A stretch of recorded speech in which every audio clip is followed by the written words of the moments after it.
indépendant chargé qui porte la voix de la société civile, surtout des questions environnementales, mon frère Ndour, Monsieur Silla, cher grand frère, Monsieur le manager de PMC, de Tombo Conservation, cher frère Diouf, Mesdames et messieurs de la presse, on a tendance à vous oublier alors que vous êtes fondamentalement la locomotive de la mobilisation et de la sensibilisation des communautés. Je voudrais vous remercier et vous féliciter et me réjouir de votre présence dans cette journée internationale aussi importante pour la commune de Tomboronkoto. Mesdames et messieurs, notabilités religieuses et coutumières, chère population de Nyokolo, chère population de Bantako, Bantata, mesdames et messieurs, je me réjouis et m'honore de venir aujourd'hui à Bantata en pleine zone Mandeng et en plein Nyokolo pour célébrer avec vous, avec toute la population et les autorités de Petowal Mining Company cette fête internationale, cette journée internationale qui célèbre la biodiversité dans le sens de sa préservation et de sa protection. Je voudrais, à l'entame de mes propos, exprimer toute la fierté et la joie de Madame le gouverneur et de Monsieur le préfet du département qui, à l'occasion de cette journée ô combien importante, tiennent à vous saluer, à vous remercier et à vous féliciter. C'est-à-dire tous les acteurs institutionnels, populaires, communautaires qui se sont joints à nous pour célébrer aujourd'hui la journée internationale de la biodiversité. Je voudrais également rendre grâce à Dieu et féliciter Petowal Mining Company, féliciter et remercier surtout la mairie et Tombo Conservation et dire qu'à partir d'aujourd'hui, l'espoir est permis. Surtout quand on voit ces tout petits, très attachés à la journée, très présents et qui montrent que l'avenir est radieux pour la commune de Tomboronkoto, pour l'arrondissement de Bandafassi, pour le département de Kédougou, pour la région de Kédougou, à ce que les autorités nouvelles fondent beaucoup d'espoir pour que l'énorme potentiel de la région de Kédougou soit exploité de manière durable et au profit des populations, encore une fois, pour lesquelles nous sommes tous là. Je voudrais remercier et féliciter également les partenaires techniques et financiers, au premier rang desquels il y a naturellement PMC qui a initié tout ça, toute cette dynamique. Féliciter et remercier tout le staff de PMC. Remercier, féliciter en particulier mon ami, mon frère, sans qui cette action ne serait pas possible, grâce à son écoute, à son attachement, à tout ce qui porte sur le devenir de la communauté au niveau de la commune de Tomboronkoto depuis l'installation de PMC. Mon frère cher, je voudrais ici solennellement vous exprimer dans cette journée internationale toute l'estime, toute la considération et tout le respect que nous vous devons, nous communautés, nous acteurs institutionnels et communautaires, pour votre sens de l'écoute, votre sens des responsabilités, votre présence constante et continue, efficace et efficiente auprès des communautés,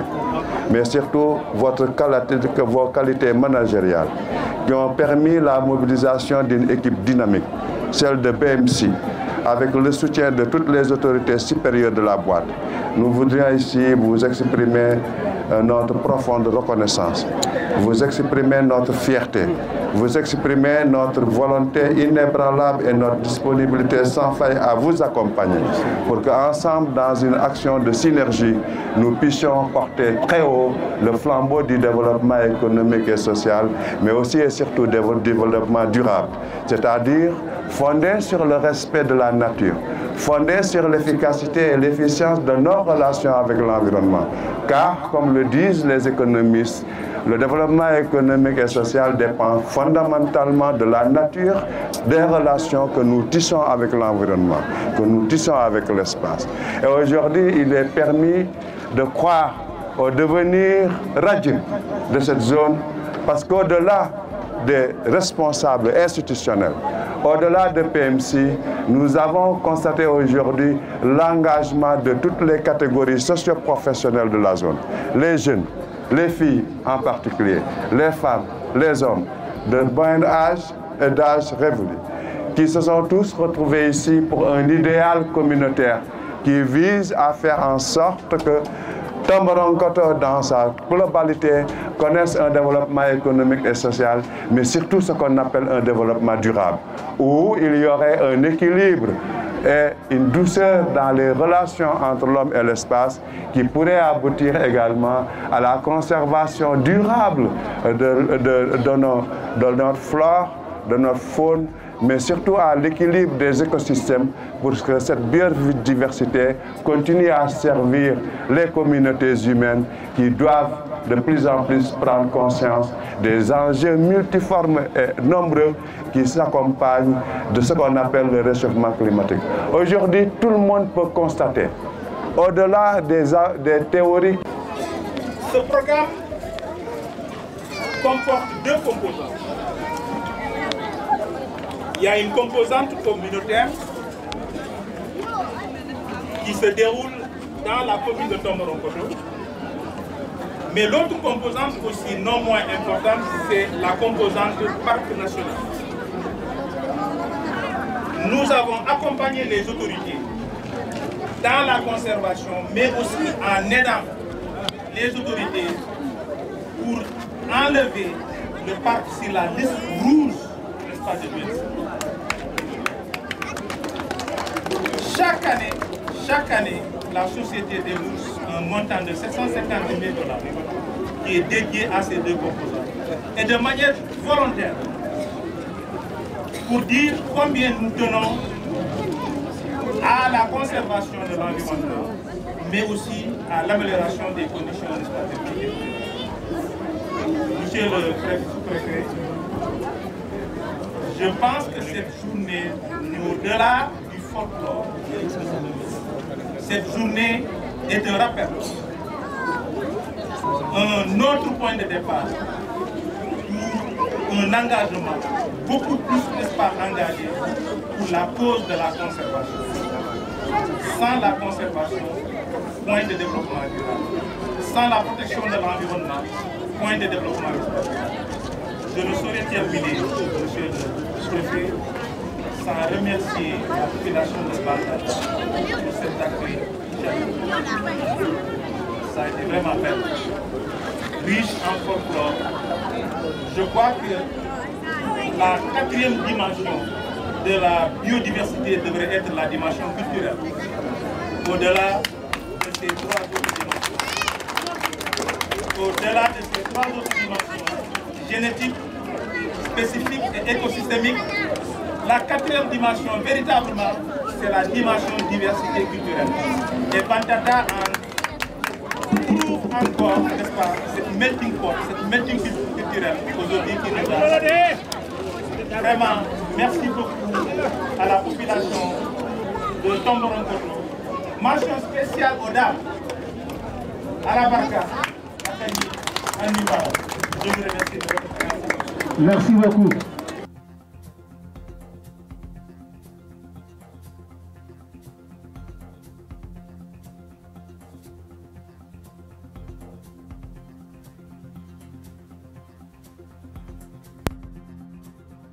Représentant de l'inspecteur régional des eaux et forêts, messieurs le président du réseau de la défense de l'environnement de Kédougou, au nom des communautés et des organisations de la société civile, en ma qualité de directeur exécutif de ANADES, Association Nature et Développement économique, environnemental et social, je m'en vais vous lire le mémorandum rédigé à l'occasion de cette journée internationale de la biodiversité. Depuis plusieurs années, à l'échelle globale, la biodiversité dans son ensemble est devenue particulièrement menacée, voire agressée par l'action de l'homme à travers le monde. Il n'en est pas moins au Sénégal et particulièrement dans la région de Kédougou, qui se distingue par la variété de ses ressources, pour dire l'or, le marbre, le fer, l'uranium, le basalte, la faune et la flore et les différents cours d'eau. Ce qui justifie la variété des formes d'exploitation de la biodiversité, à savoir l'orpaillage traditionnel, l'exploitation semi-mécanisée, l'exploitation minière industrielle, la chasse autorisée tout comme le braconnage, la coupe intempestive du bois, la construction des routes, oui, qui parfois ont un impact sur la biodiversité,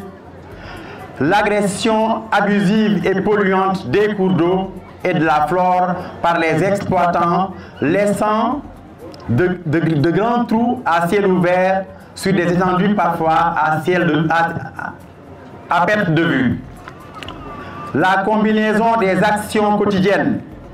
insistantes et dévastatrices de l'homme qui perturbe de façon perceptible l'équilibre et menace de façon inquiétante l'équilibre donc de la biodiversité que nous empruntons aux générations futures et dont nous avons l'obligation de préservation et de conservation. Toutes ces formes d'exploitation se font sous le regard parfois impuissant ou la collaboration complice de certaines personnes impliquées dans les processus qui sont très peu soucieuses de l'existence durable de l'homme et qui est fortement tributaire de la conservation et de la sauvegarde de la biodiversité.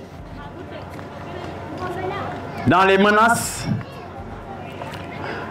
constatant donc ces différentes menaces, nous, différentes organisations de la société civile, réunies autour du REDEC, Réseau de la défense de l'environnement de Kédougou, œuvrant pour la protection de l'environnement, la conservation et la sauvegarde de la biodiversité, dont le plaidoyer est porté aujourd'hui par l'Association Nature et Développement économique, environnemental et social, ANADES, et les comités de gestion du programme de conservation de la biodiversité et de renforcement des moyens de subsistance dénommé Tombo Conservation, voulons attirer l'attention des populations, des autorités locales, des élus et des autorités supérieures de l'État sur la gravité des menaces multiformes et l'urgence d'une action collective pour changer la tendance, pour conserver et sauvegarder notre trésor commun et vital qu'est cette biodiversité. Les menaces multiformes sont les récurrents feux de brousse, l'ouverture anarchique des carrières, l'orpaillage traditionnel et l'exploitation semi-mécanisée, les coupes abusives de bois, les défrichements illégaux, les changements climatiques et le manque de conscience générale sur l'importance vitale de la biodiversité. Donc, considérant toutes ces formes de menaces, nous recommandons l'arrêt systématique de la délivrance de tout permis d'exploitation aux alentours des zones de conservation de Fangoli, de Banyomba et de Marugukoto qui menacent conséquemment les espèces protégées au niveau international et national que sont les chimpanzés et conformément à la convention locale sur la mise en place des zones de conservation pour la protection des habitats des chimpanzés et des hippopotames de la commune de Tomboronkoto. La mise à jour et la publication de la situation des permis d'exploitation en cours avec une cartographie. Nous rappelons la surveillance rigoureuse et régulière de l'application du décret présidentiel portant interdiction de toute activité extractive à 500 mètres de part et d'autre du lit de la Falémé et d'au moins 50 mètres de part et d'autre du fleuve Gambie pour préserver les espaces vitaux des hippopotames. Nous demandons aussi la réhabilitation de toutes les terres affectées par toutes les formes d'exploitation minière dans la région pour qu'elles soient utilisables pour des activités agricoles ou pour du maraîchage. Nous demandons l'exigence par l'État et le suivi de proximité à travers la promotion du contrôle citoyen et la mise en œuvre d'un programme de compensation de la biodiversité de toutes les sociétés privées en activité dans la région. Nous demandons également la mise en place pour le suivi d'un comité local de suivi et l'élaboration d'un plan de suivi et évaluation qui ne se limite pas seulement aux services techniques, oui, mais qui promeut donc le contrôle citoyen avec une large implication des organisations de la société civile soucieuses de la protection de la biodiversité. Nous exigeons l'arrêt systématique et définitif de toutes les formes de pression et des pratiques illégales des agents du Parc national de Niokolo-Koba à l'endroit des populations riveraines et recommandons la création imminente d'un comité de gestion locale des conflits récurrents pour instaurer un dialogue social local sur la gestion des conflits